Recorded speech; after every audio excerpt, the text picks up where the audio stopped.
빅데이터가 뭡니까? 빅데이터. 크고 빅 큰 데이터. 큰 뭐 데이터 뭐 그렇게 그냥 뭔가 이해는 되는데. 네. 그 우리가 빅데이터라고 말을 하면 항상 사람들이 커다랗다, 굉장히 많다 이런 인상이 되게 많잖아요. 그런데 사실 우리가 빅데이터 얘기를 하는 거는 말 그대로 우리가 일반적으로 알 수 있는 데이터들을 조금 더 정교하고 세부적으로 들어가서 우리가 알아낼 수 있도록 그런 부분들의 어떤 많은 인사이트를 줄 수 있다 이렇게 생각하는 게 저는 가장 빅데이터에 대한 좋은 의미이지 않을까 이렇게 생각을 하고 있습니다. 계속 빅데이터가 왜 필요한지, 그럼 우리 일상생활 속에서 빅데이터는 어떤 중요성을 갖는 것인지에 대해서도 의문점을 가지고 뭐 궁금해하시는 분들도 많고. 그렇죠. 지금 우리 진 선생님께서도 딱 보면 빅데이터를 좋아하게 생겼어요. 네, 몸도 그냥 빅입니다. 몸도 빅이고 저도 빅이고 네. 네. 오늘 잘못하면 또 트윈이라고 말할까봐 제가 매우 지금 떨리고 있습니다. 아이고, 예. 근데 빅데이터 얘기가 나오면 정말 사람들이 이제 듣기 싫을 것 같아요. 사실 우리는 근데 이미 그 생활 안에서 이 빅데이터라고 하는 애들에게 이미 종속됐어요. 우리는 이제 피할 수 없이 이 데이터 안에서 살아가고 있고 이 데이터가 우리를 이미 조종을 하고 있다. 이렇게 생각을 하시면 어떨까요? 무섭죠. 네, 좀 무섭네요. 그렇죠. 그래서 사실은 빅데이터가 왜 필요하냐라고 이제 하는 질문들은 이제는 사실 안 하셔도 우리가 지금 살아가고 있고 또 아침에 예를 들면 눈을 뜨고 일어나서 뭐 출근을 하고 또 출근하고 일을 하고 돌아갈 때까지 한번 생각을 해볼까요?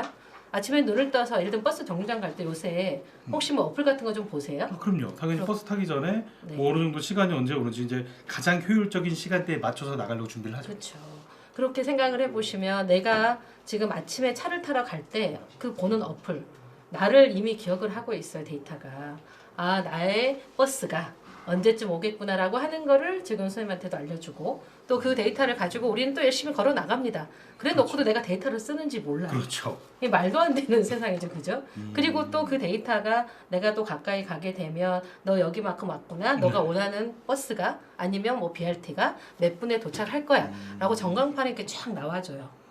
이런 거 보면 사실은 우리는 그냥 일상에서 특히 세종시는 너무나도 훌륭한 그 지금 네. 스마트 시티 도시잖아요. 그래서 사실 사람들이 별로 이거를 못 느끼고 사시겠지만 이미 우리 생활 속에 이 빅데이터를 가지고 모든 생활들이 컨트롤 당하고 그리고 그 안에 살고 있다. 이렇게 생각을 해보시면 그게 그냥 빅데이터를 이미 쓰고 있고 굳이 묻지 않아도 우리는 그 홍수 안에서 이미 살고 있는 것 같습니다. 빅데이터로 바라본 세종시의 모습도 좀 궁금을 해요. 좀 뭐 그쵸. 특징도 좀 있을 테고 네. 여러 가지 좀 뭐 시민들이 뭐 젊은 도시라는 뭐 얘기도 있고 뭐 얘기도 있고 그다음에 아이 키우기 좋은 도시라는 얘기도 있는 것처럼 그만큼 실제로 그런 것들이 빅데이터로 수치화가 될 수가 있느냐. 그럼요. 이제 그런 게 좀 있을까요? 저희가 15년도부터 해서 3년 정도 이렇게 해서 한번 이주하신 분들에게 한번 쭉 그 데이터를 가지고 사람들의 마음을 한번 분석을 해봤어요. 15년도부터 2015년도부터. 그렇죠. 15년도부터 시작을 해서 한 16년도 그 다음에 17년도 이렇게 한 3년을 거치는 과정 중에 초기에 내려오신 분들이 어떤 마음을 가졌는지를 저희가 한번 쭉 분석을 해봤는데 이게 저희가 이제 타이틀로는 세종시 정주 여건을 분석을 했다라고 해서 19년도 12월 정도 한번 분석을 해봤습니다. 그래서 안에서 보는 세종시가 있고요. 밖에서 이제 보는 세종시라고 하는 거를 저희가 이제 두 개로 분류를 해서 봐봤는데 안에서 보는 세종시는 정말 애 키우기 힘들다. 뭔가 뭐 좀 하려고 그러면 저 20일 된 아기 키우고 있는데요. 이제 아기가 커서 좀 산책도 나가려고 했더니 동네방네 공사만 하고 있고요.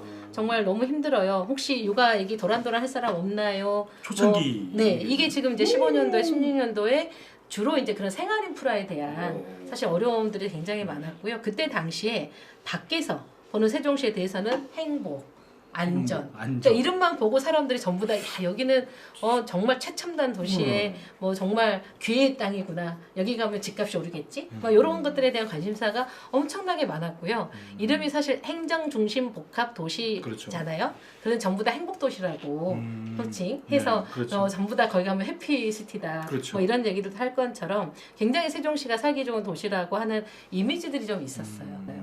그래서 세종시 같은 경우는 초기에 저희가 한 150여 개 정도의 학교가 만들어진다고 초창기에 설계가 됐었는데 여기에 이제 교육 공무원들이 노리기 시작을 한 거죠. 야 여기로 가면 나는 다도로 안 나가도 돼.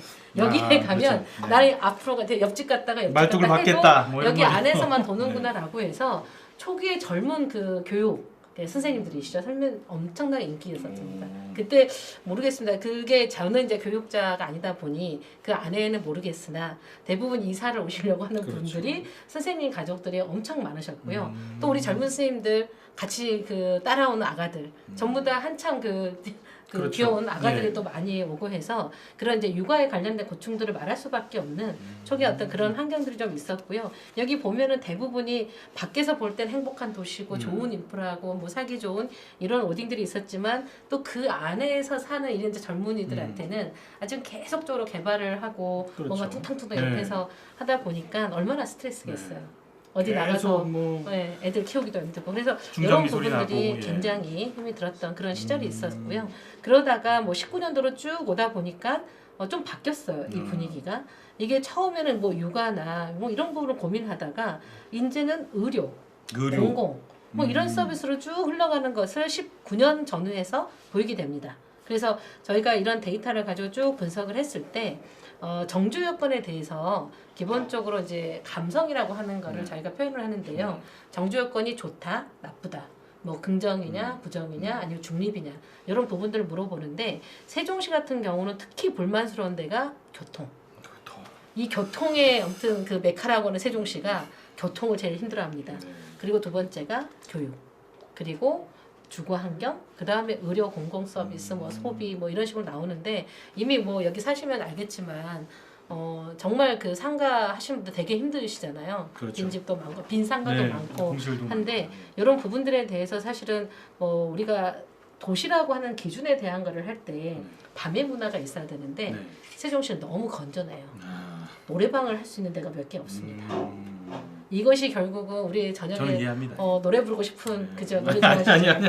우리 여기 모르는 앞에 걸 계시는 이해한다는 거지 우리 다른 걸 이해한다는 우리 건 모 아니에요. 주무관님도 굉장히 노래 좋아하실 텐데 노래 부를 때가 몇 군데 없어서 네. 청주로 가거나 대전으로 가거나 극계하는 네. 서울까지 원정을 갈 수밖에 없는 이런 그 애로사항이 또 나름대로 네. 있습니다. 그래서 이주를 해 오실 때는 처음에 이런 좋은 여건, 네. 시설, 그래서 교육을 위해서는 나는 여기로 갈 거야라고 해서 많이 오셨지만 사실은 그런 부분들이 서로 살다 보니 바뀌는 거죠, 계속. 근데 이것들도 이제 데이터로 쭉 받아보면 초기에는 내가 당장 살기 위한 인프라가 걱정이었다면 그렇죠. 살다 보니 이제 서비스가 불편한 것들이 이제 느껴지기 시작을 하는 거고요. 그 서비스도 으뜸은 의료 서비스잖아요. 의료 서비스죠. 그래서 지금은 아무래도 의료 서비스들이 그나마 이제 그 충남 그렇죠. 그 세종충남대병원. 병원에 들어와가지고 그것 때문에 굉장히 지금 분위기가 그렇죠. 많이 바뀌었다고 하시더라고요. 그런데 그 전까지 지금 전체 데이터로 봐서는 그런 의료 공공 서비스에 대한 갈증 이런 부분들이 굉장히 부정적으로 많이 나왔었다. 그래서 오히려 그 사는 문제를 인프라 관점에서 본다 그러면 이제 서비스 관점으로 내가 받아야 될 혜택들이 그렇죠. 뭔가 좀 부족한 거를 많이 느끼고 있구나라고 하는 거를 저희가 데이터로 좀 볼 수 있었습니다. 점차 이렇게 변화가 되는 거네요. 이렇게. 그럼요. 그래서 세종시 정주여건 중에 이제 소비 쪽에 대한 얘기들도 네. 굉장히 많이 소비 얘기하시는데요. 궁금해요. 대형 마트보다도 더 저렴한 그 창고형 마트, 코스트코가 또 우리가 짠 나타났잖아요. 그래서 사실 17년도만 하더라도 밖에 동네 대전으로 가거나 뭐 예를 들면 서울 아니면 저희 천안 뭐 이렇게까지 쭉쭉쭉 올라가셨던 분들이 19년도 2위로 팍 올라왔어요. 이 코스트코라고 하는 게. 어떻게 보면 이게 무슨 대형 창고 하나가 뭐라고. 근데 뭐 저는 자급자족할 수 있는 그럼요. 거니까. 이게 정말 그 젊은 세대들한테는 코스트코라든가 우리 이땡땡, 이케이 이런 것들의 관심은 정말 거의 신입니다. 그렇죠. 그렇죠. 그래서 그런 부분들에 대한 거를 사실은 그 제일 우선시 올라가다 보니 중소, 작은 뭐 소상공인 이런 사람들이 사실 할 수 있는 여건이 더 어려워지는 그렇죠. 거예요. 그쪽에서 그리고 혹시나 이게 또 영향 중에 혹시 뭔 줄 아세요? 뭐 어떤 거요? 이런 대형마트나 이런 것들이 다 오면서 이렇게 커지면서 또 피본 게 하나 있어요. 피본 게 뭐가 있을까요? 동네 마트들이에요. 그렇죠. 이제 중소형 마트, 이제 동네 슈퍼 그렇죠. 이런 근데 이게 우리가 어렸을 때 봤던. 그렇죠. 근데 이게 작아서 그럴 것 같죠? 주차가 힘들어서.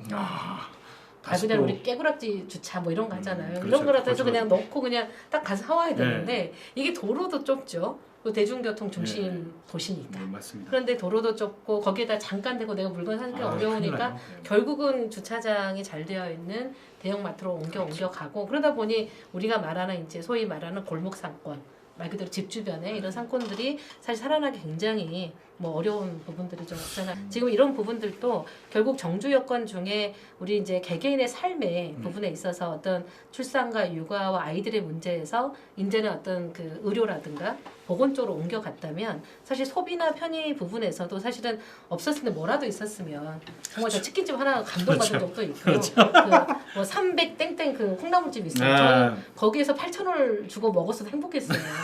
근데 지금은 너무 이제 그 그렇죠, 지금은, 대형 예. 이제 식당도 많아지고 하다 보니 결국 이제 그런 이제 마음의 변화가 쫙 떠나면서 결국은 이제 내가 원하는 거 고상한 취미 그렇죠. 이런 것들을 자꾸 찾아가다 보니 결국은 그 키워드의 쭉 데이터의 변화도 봐도요.